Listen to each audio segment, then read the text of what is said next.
Pwesto. Teka lang, dito ako. Okay, kwento lang kayo dyan.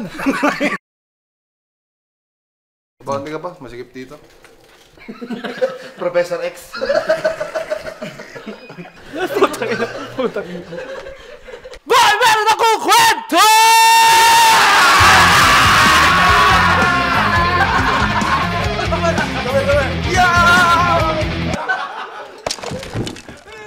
Ito ang kwento.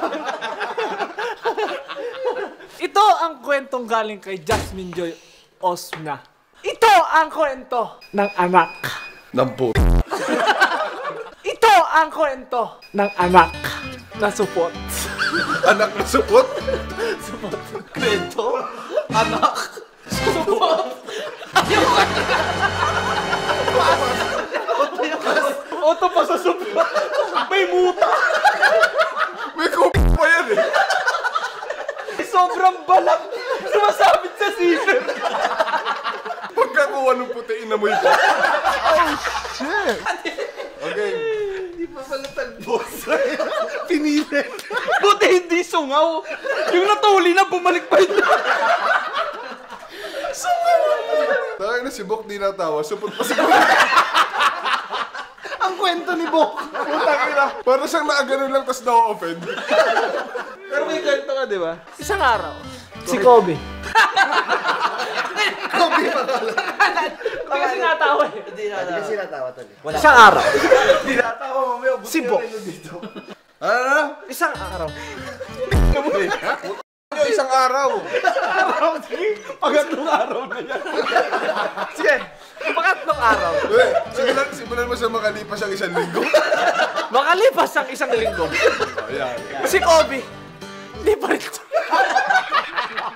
Ito na, isang araw. Si Bok. Tinanong niya ang kanyang airmap. Sabi niya, Ma, kailan akong papatuli?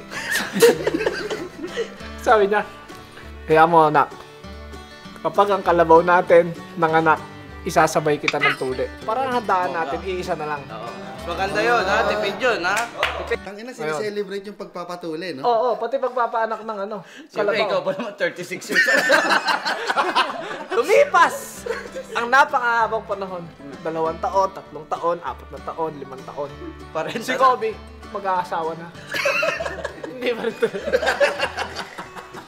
Tanong ni nanay niya, Nay, hindi pa rin nanganganak yung kalabaw. Tagal ka nang nag-aantay. Hindi pa rin nanganganak yung kalabaw. Sabi nanay, check mo. Sinilip ni Bok. Nakita niya, may-ari yung kalabaw. Nay, lalaki pala. Sabi nung nanay, kaya pala di napupunta. Lalaki pala.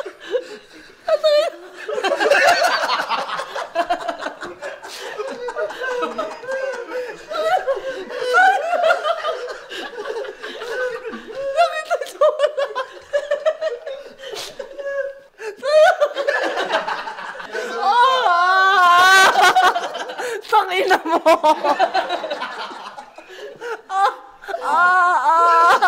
Nasayang yung taon ko! Tangina! Coffee!